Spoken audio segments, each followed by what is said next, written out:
Elena Delle Donne, WNBA MVP, we're all aware of her incredible ability. The curious issue over the last few days, guys, has been she's looking for a medical opt-out, and she's battled a very public battle with Lyme disease. She's been very open about it and trying to be part of the voice for finding a cure and handling it better, and it's been something that's been a huge part of her platform. So she went in and looked for a medical exemption from the WNBA, and at least as of yesterday afternoon, that hadn't happened. So she went on SportsCenter and she was talking to Elle Duncan, and Elle asked her a really interesting question about whether or not her status as a superstar player is part of the cause that she was denied by the NBA for. This is what she said.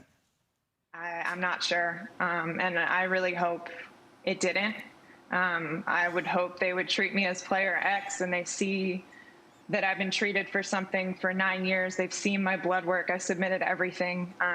So I really hope that wasn't the reason why this happened. I hope it's doctors just still being unaware of Lyme disease and not having Lyme literate doctors on that panel, because I don't want to believe that that's what happened, but unfortunately it might be what happened. So again, the basics of this is that she was looking for the medical exemption, and there's a panel of doctors which is agreed to by the league and the Players Association.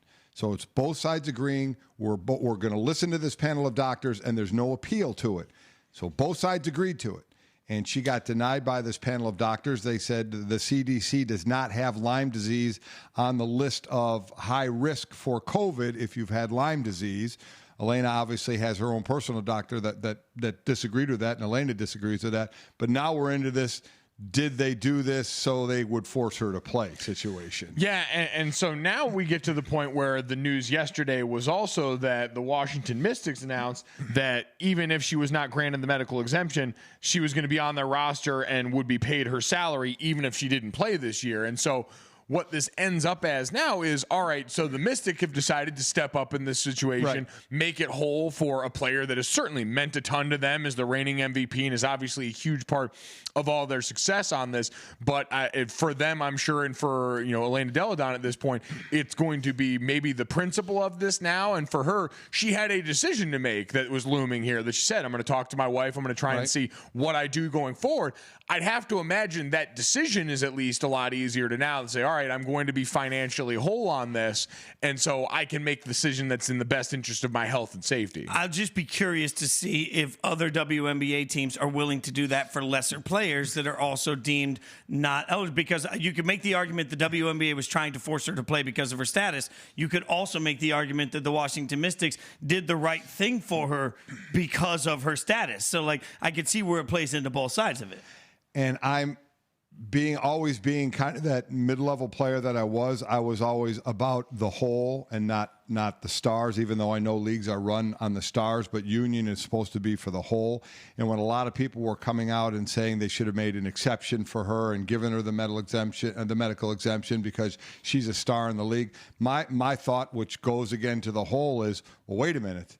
If you're doing that for her, then if there's somebody else that comes along that has some kind of, there's a lot of players in the WNBA. Maybe somebody else had a Lyme disease issue as well. You're doing the exact same thing for that person that we don't know her name, but she's in the league. And so I just want to make sure I get exceptions for the stars. I understand that thought process, but there are some things where I'm just like, okay, this is kind of a serious situation here. If you're going to actually make an exception for her, you're doing that for others as well. Yeah, well, it sounds like this is the other side of the coin that she's coming at from, because but she said in the quote, I want to just be treated like player X in this situation and not one where she believes that on the other side. I'm sure it's somewhere in the middle on all of this, but the curious thing is, because this has been well documented with her, this is for a pre-existing condition, forget just in general, but with her in the league, where she said every year I'm submitting this blood work.